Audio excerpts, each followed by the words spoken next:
Hello everyone, welcome back to Xylem, welcome back to the world of English. My name is Nasser Faruddin, Faculty of English, and I will be helping you cover the entire syllabus for your upcoming English examinations. Actually, this is a series of videos. If you haven't seen the first videos, please do check the video section. I have already completed most of the chapters, and consider subscribing the channel for the upcoming videos. And in this particular video, we will be discussing a very important chapter from our core textbook, which is The Necklace. It's a very popular story, okay? The Necklace, written by Guy de Maupassant, a French short story writer. So let's read about the author. Guy de Maupassant, born in 1850 and passed away in 1893, was a famous French short story writer. He is known for realistic plots and surprise endings.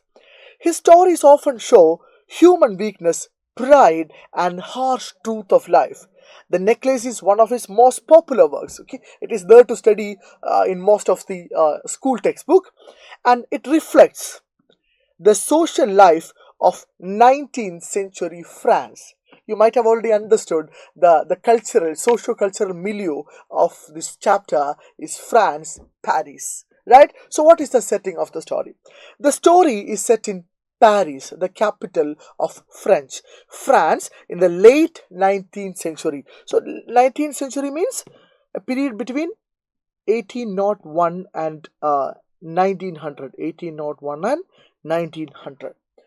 Most events of the story takes place in the modest flat of Monsieur and Madame Loisel. Okay, Loisel and the wife of Loisel. A grand minister's board, it is another setting, and the streets and small shops of Paris where they struggle for 10 years to repay the debt. So these are the major settings of the story. And who are the characters? We have three important characters in the story, and the first one, the protagonist, the central character is Matilda Loisel. The main character, Matilda Loisel is the main character. She's unhappy with a simple life and dreams of wealth and luxury. Monsieur Loisel or Mr. Loisel, Matilda's loving husband, he works as a clerk and tries hard to please her. And we have Madame Forestier. Madame Forestier is Matilda's rich school friend, kind enough to lend the necklace, reveals the truth at the end of the story. So these are the major characters of the story. And now let's analyze a very detailed synopsis of the story, The Necklace. Matilda's unhappiness. Matilda feels that destiny has made a mistake by placing her in a poor family. She always believed that she deserved a better life. She deserved a better, prosperous, rich life. But now, unfortunately, she was born in a poor family, in a mediocre family. She hates her shabby apartment and her ordinary meals, food.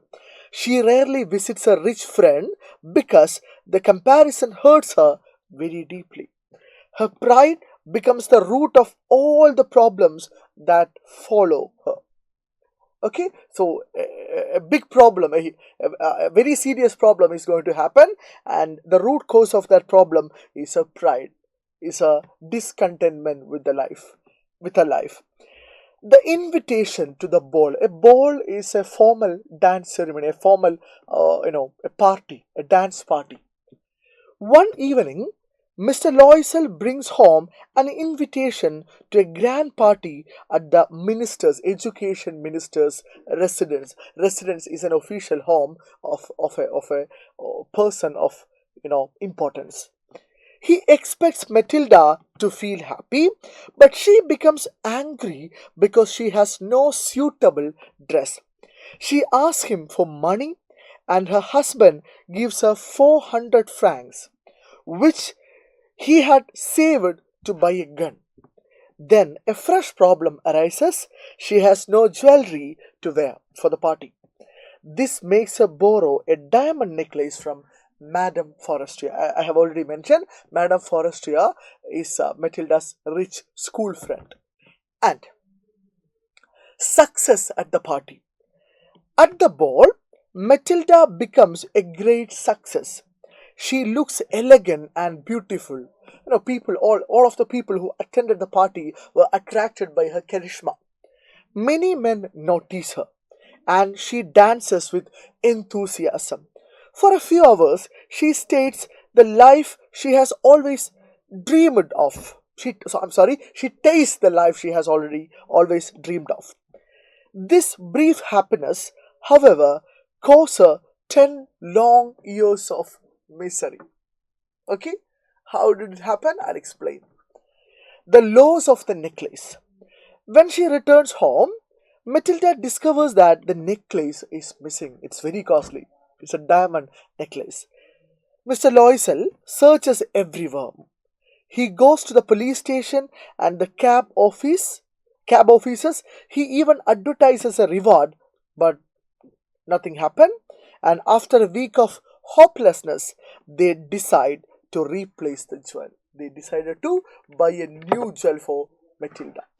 Replacing the jewel, they find a similar necklace priced at 36,000 francs. 36,000 francs is a huge money. It's a huge amount of money. Mr. Loisel uses 18,000, half of what is required, 18,000 francs left by his father, and borrows the rest from money lenders at high interest. The couple falls deeply into debt. Matilda returns the new necklace to Madame Forestier, trembling with fear of being discovered. But fortunately, no, Madame Forestier didn't discover that it is a new one. It's a replaced one. Even though it is an original diamond necklace, it is a replaced one. She couldn't understand. 10 years of hard life. To repay the debt, to repay that huge amount of money, the Loisels, both the husband and wife, dismiss their maid and move to a small attic. An attic is a small room with bare necessities. Matilda learns to do hard housework. She shops with a basket and saves every sou, means every amount of money, every penny. Her husband works evenings and nights doing extra copying. After 10 years, the debt is finally paid, but Matilda has lost her beauty, lost her energy, lost her youth. And the shocking truth. One Sunday, Matilda meets Madame Forestier on the Champs-Élysées. Champs-Élysées is a walkway. It's a very famous place in Paris, and confesses everything. Matilda confesses everything to her friend, feeling a proud relief. She felt a relief, a proud relief, because finally, she paid all the debts. Okay, but this is the surprise. This is the twist. Madame Forestier is stunned, shocked, surprised, and reveals that the original necklace was fake, worth only 500 francs. It was an imitation necklace. It cost only 500 francs.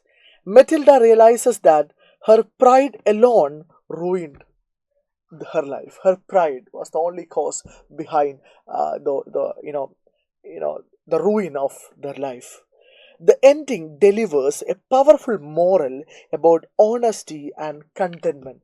We should all be satisfied with what we have. We shouldn't be, very greedy about material possessions, and we should be honest. If Matilda had been honest with her friend, they wouldn't have to, spend their 10 years of life paying the debt and losing the energy, losing the youthfulness, losing their, everything. And what are the themes of the story, ladies and gentlemen?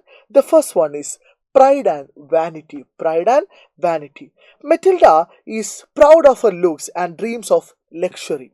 She feels unhappy with her ordinary life. She was not satisfied with her life. She was not satisfied with what she has or what she had. Okay? Her desire to appear rich and elegant drives the whole story. This pride leads her to borrow the necklace and causes her suffering. The second one, appearance versus reality. Things are not always what they seem. The necklace looks expensive but is actually fake. Matilda and her husband works 10 years to repay the debt that was unnecessary. The story shows how appearances can be misleading. And this greed and desire for wealth. Matilda always wants more than she has. She envies rich people and dreams of a life of luxury. Her desire makes her unhappy with a simple life. It also causes her and her husband to face hardships and consequences of dishonesty. This is one of the important themes. Matilda does not tell Madame Forestier that she lost the necklace. Instead, she replaces it secretly. This dishonesty leads to 10 years of hard work and poverty. The story shows that hiding the truth can make problems worse. Okay, so that, ladies and gentlemen, is the chapter The Necklace. I hope you have understood, and I have also prepared a chapter test based on the chapter Necklace, and you can check the description box for the chapter test. It's actually a multiple choice question exam. You can attempt that test, and you can scan this QR code to avail free handwritten notes. It's absolutely free, and do scan to avail the free handwritten notes. That will be extremely helpful for your examination. And everybody, thank you for watching. I'll see you in the next class. Bye.